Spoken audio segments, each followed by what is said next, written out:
कोल ही है तू तां भी लगे मैनू दूर। सोचा क्यों मैं इत्ता कोई गल ते जरूर, जरा पुछ के तू दस की नहीं की है सच मेरे दिल नू।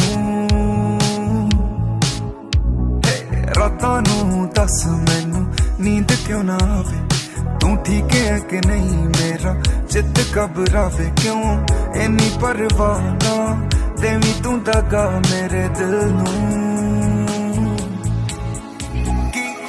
तो मैं गुनाह जरा हाल ते सुना मेरे, भटक दे दिल नू क्यों दिती सी पनाह क्यों।